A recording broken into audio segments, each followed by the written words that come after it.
ಮೋದಿ ಸರ್ಕಾರ ನಾವು ಆಚೆ ಕಳಿಸಬೇಕಾಗಿದೆ. ದೇಶದ ಪರಿಸ್ಥಿತಿ ಬಾರಿ ಎಲ್ಲಾ ಜನರು ಎಲ್ಲಾ ಜಾತಿ ಜನರು ಎಲ್ಲಾ ಸಮಾಜದ ಜನರು ಎಲ್ಲಾ ಧರ್ಮದ ಜನರು ಸಮಾನತೆಯಿಂದ ಬದುಕಿದಂತ ದೇಶ ಭಾರತ ದೇಶ. ಈ ಭಾರತ ದೇಶಕ್ಕೆ ಒಂದು ಪರಂಪರೆ ಇದೆ. ಇಂಥ ದೇಶಕ್ಕೆ ವಿಶ್ವವಿಖ್ಯಾತ ಸಂವಿಧಾನವನ್ನು ಡಾಕ್ಟರ್ ಬಾಬಾ ಸಾಹೇಬ್ ಅಂಬೇಡ್ಕರ್ ಕೊಟ್ಟಿದ್ದಾರೆ. ಆ ಸಂವಿಧಾನದ ಅಡಿಯಲ್ಲಿ ಸರ್ವರಿಗೆ ಸಮಪಾಲು ಸರ್ವರಿಗೆ ಸಮಪಾಡು ಅನ್ನುವ ನ್ಯಾಯ ಇದೆ. ಆ ನ್ಯಾಯ ಎಲ್ರಿಗೂ ಅಪ್ಲೈ ಆಗುತ್ತೆ. ಇಲ್ಲಿ ಎಲ್ಲರೂ ಕೂಡ ನ್ಯಾಯಯುತವಾಗಿ ಶಾಂತಿಯಿಂದ ಬದುಕಬೇಕಾಗುತ್ತೆ, ನೆಮ್ಮದಿಯಿಂದ ಬದುಕಬೇಕಾಗುತ್ತೆ. ಆ ಸಂವಿಧಾನದ ಅಥವಾ ಸಿದ್ಧಾಂತಗಳ ಅಡಿಯಲ್ಲಿ ದೇಶನ ಆಳ್ಲಿಕ್ಕೆ ಯೋಗ್ಯತೆ ಇಲ್ಲ ಬಿಜೆಪಿ ಮತ್ತು RSS ಅನ್ನೋದು ತೀರ್ಮಾನ ದೇಶದಲ್ಲಿ ಆಗಿದೆ. ವಿರೋಧಿ ಅಲೆ ಪ್ರಾರಂಭವಾಗಿದೆ. ರಾಜ್ಯದಲ್ಲಿ 22 ಗೆಲ್ತವೆ. ಅದ್ರ ಜೊತೆಗೆ ಇಲ್ಲಿನ ಒಂದು ಲೋಕಸಭಾ ಕ್ಷೇತ್ರದ ಅಭ್ಯರ್ಥಿ ಸಾಗರ್ ಖಂಡ್ರೆ ಅವರು ಉತ್ತಮ ಅಭ್ಯರ್ಥಿ ಇದ್ದಾರೆ. ಸಾಗರ್ ಖಂಡ್ರೆ ಅವರು ಅವರ ಫ್ಯಾಮಿಲಿ ಸಮಾಜ ಸೇವೆ ಮಾಡಿದಂಥ ಫ್ಯಾಮಿಲಿ. ಈಶ್ವರ್ ಖಂಡ್ರೆ ಅವರು ಅವರ ಮಗ ಇವರು ಸಾಗರ್ ಖಂಡ್ರೆ ಅವರು ಕೂಡ ಸಾಮಾಜಿಕವಾಗಿ ಬಸವಣ್ಣ ಕನ್ನಡ ಸಾಹಿತ್ಯದಿಂದ ಬಂದಂಥವರು. ಇವರು ಗೆಲ್ಲೋದ್ರ ಮುಖಾಂತರ ಬೀದರ್ ಜಿಲ್ಲೆಯಲ್ಲಿ ಮತದಾರರು ಅವರನ್ನು ಗೆಲ್ಲಿಸಬೇಕಾಗಿ ಮಾಡ್ತಾ ಇದ್ದೇವೆ. ಅದ್ರ ಜೊತೆಗೆ ಅವರು ಗೆಲ್ಲೋದ್ರಿಂದ AICC ಅಧ್ಯಕ್ಷರು ಮಲ್ಲಿಕಾರ್ಜುನ ಖರ್ಗೆ ಅವರು ಈ ರಾಷ್ಟ್ರದ ಪ್ರಧಾನಮಂತ್ರಿ ಆಗಬೇಕು. ಪ್ರಧಾನಮಂತ್ರಿ ಮಾಡ್ತೀವಿ ಅಂತೇಳಿ ಈ ಹಿಂದೆ ಇಂಡಿಯಾ ಒಕ್ಕೂಟ ಅವರನ್ನು ಘೋಷಣೆ ಮಾಡಿದೆ. ಇಂಡಿಯಾ ಒಕ್ಕೂಟದ ಅಭ್ಯರ್ಥಿ ಮಲ್ಲಿಕಾರ್ಜುನ ಖರ್ಗೆ ಅಂತ ಇಡೀ ರಾಷ್ಟ್ರದಲ್ಲಿ ನಡೆದ ಸಭೆಗಳಲ್ಲಿ ಘೋಷಣೆ ಮಾಡಿದ್ದಾರೆ. ಈ ದೇಶದಲ್ಲಿ ಒಬ್ಬ ದಲಿತರು, ಒಬ್ಬ ನಿಷ್ಠಾವಂತರು, ಒಬ್ಬ ಅಂಬೇಡ್ಕರ್ವಾದಿ, ಒಬ್ಬ ಪ್ರಧಾನಿ ಆಗಬೇಕು ಅಂತಂದ್ರೆ ನಾವು ನಮ್ಮ ಎಲ್ಲ 22 ಕ್ಷೇತ್ರಗಳಲ್ಲೂ ಕೂಡ ಕರ್ನಾಟಕದಲ್ಲಿ ಗೆದ್ದೋಗಬೇಕಾಗುತ್ತೆ.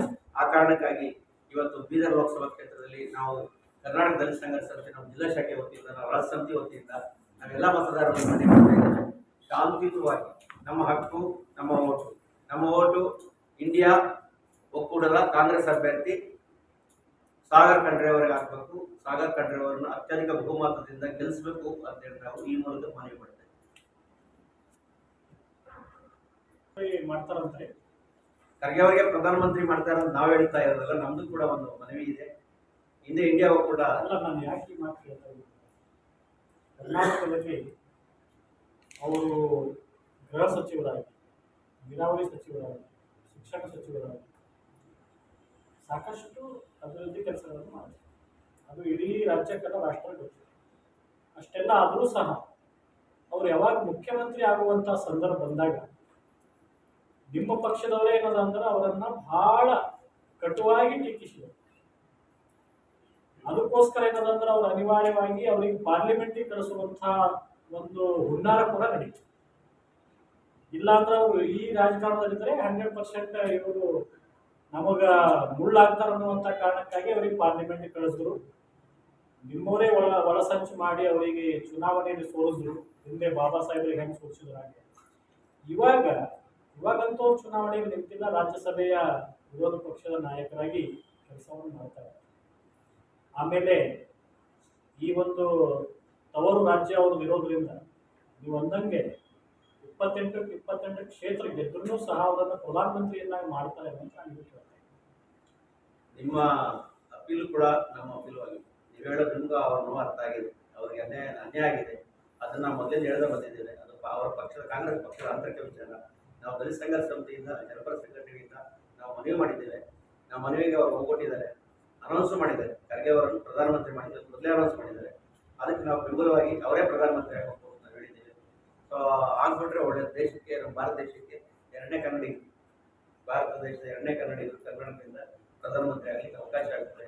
ಅದಕ್ಕೆ ನಾವು ಇಂಡಿಯಾ ಒಕ್ಕೂಟದಲ್ಲಿ ಜೊತೆಗೆ ಕಾಂಗ್ರೆಸ್ ಪಕ್ಷದಲ್ಲಿ ನಾವು ಮನವಿ ಮಾಡಿದ್ದೇವೆ. ಈಗಲೂ ಕೂಡ ಆ ದಿಕ್ಕಿನಲ್ಲೇ ನಾವು ಚುನಾವಣೆಗೆ ಬೆಂಬಲ ಕೊಟ್ಟಿದ್ದೀವಿ.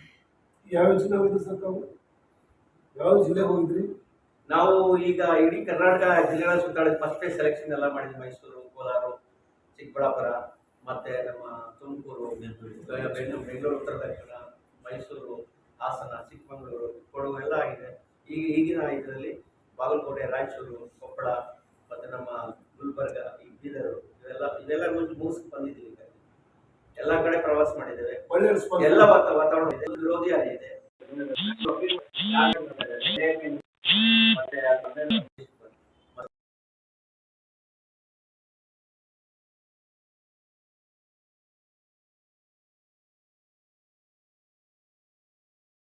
ಪತ್ರಿಕೆ ಪತ್ರಿಕಾಗೋಷ್ಠಿ ಕರೆದಿರೋ ಉದ್ದೇಶ ಏನಂತಂದ್ರೆ 18ನೇ ಲೋಕಸಭಾ ಚುನಾವಣೆ ದೇಶದ ಭವಿಷ್ಯವನ್ನ ರೂಪಿಸ್ತಕ್ಕಂಥ ಭಾರಿ ಗಂಭೀರವಾದ ಚುನಾವಣೆ ಇದಾಗಿದೆ.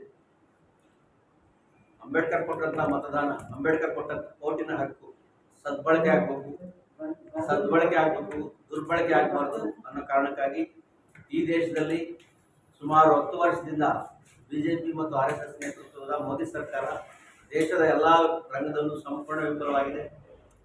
ಮಾತೆತ್ತಿದ್ರೆ ಅವರು ಈ ದೇಶದಲ್ಲಿ ನಾವು ಸಂವಿಧಾನ ಬದಲಾವಣೆ ಮಾಡ್ತೀವಿ ಅಂತ ಹೇಳ್ತಾರೆ. ಅವರ ಒಬ್ಬ ಸಂಸತ್ ಸದಸ್ಯರು ಅನಂತಕುಮಾರ್ ಹೆಗಡೆ ಅವರು ನಾವು ಸಂವಿಧಾನ ಬದಲಾವಣೆ ಮಾಡ್ತೀವಿ ಅಂತ ಹೇಳಿದ್ರು ಕೂಡ ಅವ್ರ ಮೇಲೆ ಯಾವುದೇ ಕ್ರಮ ತೆಗೆದುಕೊಳ್ಳಿಲ್ಲ, ಅವ್ರ ಮೇಲೆ ಯಾವುದೇ ರಾಷ್ಟ್ರದ ಪ್ರಬಲ ಕೇಸು ಬುಕ್ ಮಾಡಲಿಲ್ಲ. ಅಂತಂದ್ರೆ ಇವರ ಮನಸ್ಥಿತಿ ಯಾವ ರೀತಿ ಇದೆ ಅಂದರೆ ಸಂವಿಧಾನ ಬದಲಾಯಿಸೋದಕ್ಕೆ ನಾವು ಸಿದ್ಧವಾಗಿದ್ದೀವಿ ಅನ್ನೋದು ತೀರ್ಮಾನ ಬಿಜೆಪಿ ಅವರಲ್ಲಿದೆ. ಆ ಕಾರಣಕ್ಕಾಗಿ ಈ ದೇಶದಲ್ಲಿ ಸಂವಿಧಾನ ಉಳಿಬೇಕು, ಈ ದೇಶದಲ್ಲಿ ಪ್ರಜಾಪ್ರಭುತ್ವ ಉಳಿಬೇಕು, ಈ ದೇಶದಲ್ಲಿ ಬಹುತ್ವ ಉಳಿಬೇಕು, ಸರ್ವ ಜನರು ಸಮಾನವಾಗಿ ಬದುಕಬೇಕು, ಇದು ಶಾಂತಿಯ ತೋಟ. ಆ ಕಾರಣಕ್ಕಾಗಿ ನಾವು ದಲಿತ ಸಂಘರ್ಷ ತೀರ್ಮಾನಕ್ಕೆ ಬಂದಿದ್ದೇವೆ. ಕಳೆದ ಒಂದು 17ನೇ ತಾರೀಕು ಮಾರ್ಚ್ 17ನೇ ತಾರೀಕು ಎಲೆಕ್ಷನ್ ನೋಟಿಫಿಕೇಶನ್ ಆಯಿತು. ಆವತ್ತಿಂದ ನಾವು ಎಲ್ಲರ ಜೊತೆ ಮಾತಾಡಿ KPCC ಅಧ್ಯಕ್ಷರ ಡಿ.